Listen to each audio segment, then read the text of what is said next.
Lah urip ning tanah Pulau Jawa. Banjir ning tanah Pulau Jawa. Wong Jawa ora jawane iki. Nah, Pak Di ora Pulau Jawa sing iki model iki apa?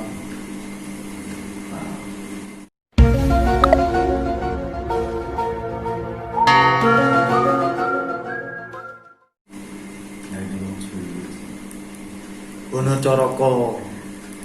Lah Coroko kuwi sing aran yo biyen Aji Soko. Aji Soko. Lah iku lho, Dik, Aji Soko lho, iki kan Lare jagat biyen iki isih tene dina Senin Selasa Rabu Kamis Jumat Sabtu kuwi yo Aji Soko. Critane biyen Aji Soko iku ibaratnya tokoh to piye, Dik? Lah Aji Soko kuwi yo karo wali iki yo isih dhuwur Aji Soko. Oh sak ngarepe ya. Kalau hubungannya wali. Hubungan nek wali. Ngarane paing pon wadidyo iku ya Aji Soko. Iya nek ceritane kabeh. Ceritane kabeh. Mane wong Jawa iki jadi ono cara ki ora sasi sura ya ora tak terusne cara ngomong. Kuwi handane menungso raga wadang tak cuplek. Dadi ono cara ki maknane cara awakmu sasi sura tak dino kabeh. Malah iki ora sasi sura. Ora sasi sura. Mergo mbae biyen ngono. Jadi maknane kene kabeh. Lah aksara Jawa kuwi isih temuni di layar, dicerek, diwuku, ditaling, ditarung. Tegese di layar. Seket dilasare iso muni pamane aksara Jawa sing ora iso melane darani ora ana gandengane. Kuwi aksara Jawa so nek diwulu dadi su. Ro. Nek ditaling muni ring. Tapi nek dijemahno suring. Pamane wis Surabaya su ro go ya wi manane mung suta. Dadi sing aksara kuwi jenenge mung suta sing disandangi kasarane. Liyane ora disandangi. Aksara Jawa. Mulane ditaring, dicerek, diwuku, dilayar, dipangku, nek dipangku. Aksara Jawa nek dipangku ngene iki. Mulane wis ora iso mulane wae wong Jawa nek mati dipangku. Kenapa dikeki gaman iki jeneng biyen? Aja lali agamane sanipan. Dikeki dia acok padang galaman. Maksudnya tapi jero saiki sireh ngene kaya ngono kuwi. Mare ora dunung tapi nek didunung kok ya meneng ae.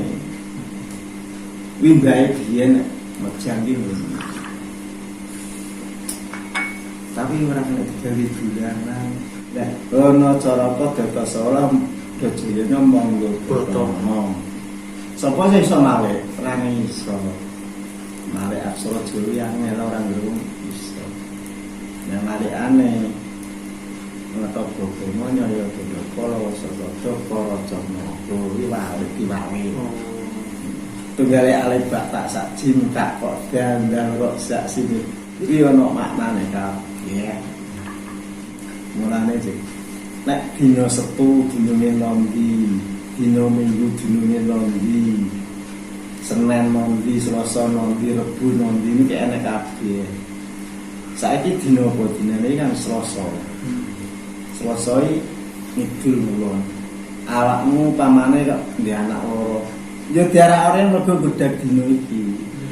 Mulane iki anakku tak suntokne kono ora judu. Kuwi muni-muni ya wong kemplung mergo dina iki ora duwe. Lah dina rene parane barang meter iki yo kliru.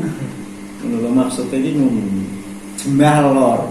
Anak terus gerah ngono. Suntuk ngidul. Lah dina iki parake ngalor judune kok. Oh iya. Setu kidul Minggu Wetan. Rebu Kulon iki nek maknane kabeh. Yes, mbok mimbae biyen sing ngomong mae ya tetep tak gawe. Terus kaya tenggarane anu Dik. Lek wong biyen kan anu nggih.